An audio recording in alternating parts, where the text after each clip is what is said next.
শিৱসাগৰ হাঁহচৰা শ্ৰী শ্ৰী সাতবাৰ সত্ৰৰ সত্ৰাধিকাৰ ৰেৱকান্ত মহন্তক পদ্মশ্ৰী সন্মান ঘোষণা ভাৰত চৰকাৰ। ইয়াকে লৈ উৎফুল্লিত সমগ্ৰ হাঁহচৰাৰ লগতে শিৱসাগৰ জিলাবাসী।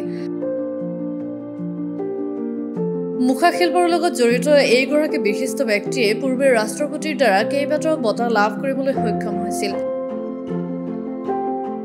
মুখা শিল্পক বিশ্বৰ দৰবাৰত চিনাকি কৰিবলৈ সক্ষম হোৱা ৰেৱকান্ত মহন্তই আজি পদ্মশ্ৰী সন্মান লাভ কৰিবলৈ সক্ষম হৈছে। পদ্মশ্ৰী সন্মান লাভ কৰি সত্ৰাধিকাৰগৰাকীয়ে সক্ৰিয় সংস্কৃতিৰ মাজত ডাঙৰ দীঘল হোৱা বুলি মন্তব্য কৰাৰ উপৰিও কেইবাটাও গুৰুত্বপূৰ্ণ মন্তব্য কৰে। ক'বলৈ আছে কি আৰু এটাই কথা, এয়া ঈশ্বৰে সাতবাৰ সত্ৰ জন্মটো দিলে। যিদিনাখনে জন্ম হৈছোঁ সেইদিনাখনৰ পৰা সত্ৰীয়া ৰীতি নীতি আচাৰ ব্যৱহাৰৰ মাজত আমি ডাঙৰ হৈছোঁ আৰু ইয়াৰ পৰাই গৈ শিৱসাগৰ চৰকাৰী হাইস্কুলত পঢ়িছোঁ আৰু জয়সাগৰত পিতা পুত্ৰ, পিতাক প্ৰিন্সিপাল, পুতেক ভাইচ প্ৰিন্সিপাল পৰাগ চলিহা, পদ্মনাভ চলিহাদেৱৰ লগতে সেইখিনি সময়ত কলেজত মানে দুবছৰমান পঢ়িলোঁ।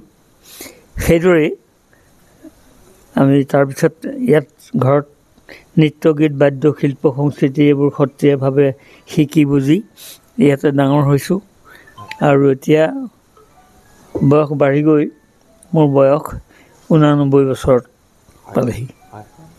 যিহেতু আপুনি 2008 চনত ৰাষ্ট্ৰীয় শিল্পগুৰু বঁটা লাভ কৰিবলৈ সক্ষম হৈছিলে আৰু 2015 চনত সংগীত নাটক অকাডেমী বঁটা আপুনি লাভ কৰিবলৈ সক্ষম হৈছিলে আৰু আজি আপুনি পদ্মশ্ৰী সন্মান লাভ কৰিছে। হয়, কি ক'ব? তিনিটাকৈ বঁটা আচলতে সন্মান লাভ কৰিবলৈ সক্ষম হৈছে, আপুনি কি ক'ব এই সন্দৰ্ভত? প্ৰথমটো বিষ্ণুৰাভা বঁটা আছিল, হয়, তাৰপিছৰ সেইকেইটা, হয়, সেইটো চন তাৰিখ মই ক'ব নোৱাৰোঁ। হয়, এতিয়া কথা হ'ল কি, সত্ৰত জন্ম হ'লোঁ, সত্ৰৰ কাম হ'ল ধৰ্ম প্ৰচাৰ কৰা আৰু আমি আমাৰ পূৰ্বপুৰুষসকলে আৰ্হি আদৰ্শ যেনেকৈ আমাক দি থৈ গৈছে, তেখেতসকলৰ সেই আৰ্হি আদৰ্শতে আমিও ডাঙৰ হৈছোঁ আৰু যি পাৰিছোঁ সেই আৰ্হি আদৰ্শকে লৈ আমাৰ জীৱনবোৰ অতিবাহিত কৰিছোঁ আৰু এতিয়াও ৰাইজৰ লগতে কোনো প্ৰকাৰৰ আমাৰ অসদাচৰণ বা কিবা তেনেকুৱা ধৰণৰ কথা লৈ কাৰো লগত কেতিয়াও মনোমালিন্য একো হোৱা নাই। সকলো মানুহৰ লগত মিলিজুলি আমি এনেকৈ জীৱন যাপন কৰিছোঁ আৰু এতিয়াও বৰ্তমান আমাক সত্ৰাধিকাৰ বুলি ৰাইজে দায়িত্বটো দিছে আৰু যি পাৰিছোঁ সত্ৰৰ নৃত্য গীত বাদ্য শিল্প নাম গুণ পাঠ প্ৰসংগ আদি এইসকলৰ মাজত থাকি আমি আমাৰ সত্ৰখন পৰম্পৰাটো ৰক্ষা কৰি আমি সেৱা ধৰি আছোঁ। আজি যে আপুনি যিটো পদ্মশ্ৰী সন্মান লাভ কৰিবলৈ সক্ষম হৈছে, এই ক্ষেত্ৰত আপুনি বিশেষকৈ কাক ধন্যবাদ দিব? আপুনি এই ক্ষেত্ৰত ব্যক্তিগতভাৱে ধন্যবাদ দিবলৈ আমাৰ কোনো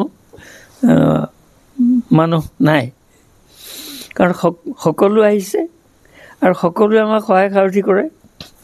যে নহওক তেখেতসকলে নিজে যি য'ত কৰিছে, কোনোবাই কিবা লিখিছে, কোনোবাই প্ৰকাশ কৰিছে, এইদৰে কৰি আছে।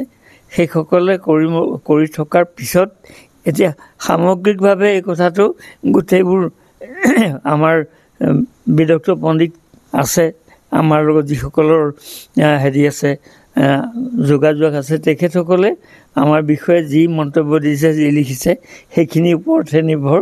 তাৰ ওপৰত নিৰ্ভৰ কৰি আমাক চৰকাৰে আগতো শিল্পগুৰু এৱাৰ্ড দিছে, আমি নিজে একো কৰা নাই।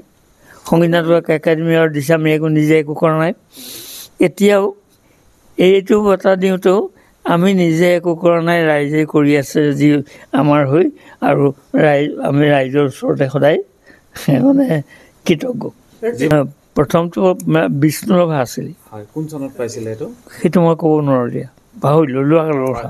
2008 চনত আপুনি যেতিয়া শিল্পগুৰু হৈছিলে, তেতিয়া আপুনি দেখিছোঁ যে আপোনাৰ তেতিয়াৰ পৰা ইয়ালৈ যথেষ্টখিনি ৰাইজৰ সোঁত বয় আৰু কলেজীয়া ল'ৰা ছোৱালীয়ে ইয়ালৈ আপোনাৰ ইয়াৰ পৰা কিবা এটা শিকিবলৈ আহে হয় এতিয়াতো আপোনাৰ দায়িত্ব আৰু বাঢ়িলে তেতিয়াৰ পৰা আমি দেখিছোঁ এতিয়া আপোনাৰ ভৱিষ্যত পৰিকল্পনা কি কৰিব ইয়াৰ পিছত ভৱিষ্যত পৰিকল্পনা বুলি কওঁতে যিখিনি কৰি আমাৰ দেশখন ধৰ্মটো আৰু আমাৰ জাতিটো এই তিনিটা বস্তু সমন্বিত কৰি কেনেকৈ আমি ৰাখিব পাৰোঁ তাৰ চিন্তাত আমাৰ এই সৰু মগজুৰ শক্তিৰে যি পাৰিছোঁ ৰাইজৰ মাজত মিলিজুলি থাকি কামখিনি যি পাৰোঁ কৰি আহিছোঁ সিমানেই আমি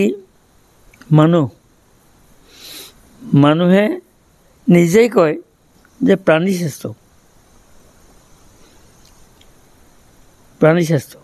মানুহ যেতিয়া প্ৰাণী শ্ৰেষ্ঠ সকলোৱে মানে শ্ৰেষ্ঠ প্ৰাণীয়ে কি কৰিব লাগে আচৰণ প্ৰৱৰ্তন কথা বতৰা কেনেকৈ চম্ভালিব লাগে মানুহখিনিয়ে শিকিবলৈ আমাৰ কোনো প্ৰকাৰৰ অসুবিধা নাথাকে তাকে নকৰি নিজস্বভাৱে যদি আমি চলিবলৈ যাওঁ তেনেহ'লে আমাৰ মাজত খাম খেয়ালি দনাই কাজিয়াবোৰ থাকেই সেইবোৰ নিজে তৈয়াৰ কৰি লোৱা সেইখিনি আমি নিজে সংযোগ মানে নিজে আচলতে নিজক চম্ভালি লৈ যদি আমি আগুৱাই যাওঁ ধৰ্মক্ষেত্ৰখনত আমি শান্তিৰে বসবাস কৰি থাকিম অসমে যথাযথভাৱে শান্তিৰে বসবাস কৰি আছে বুলি আমি ক'ব পাৰোঁ নাজিৰৰ পৰা মাইনু বৰুৱাৰ ৰিপৰ্ট গ্ল'বেল এনি 24/7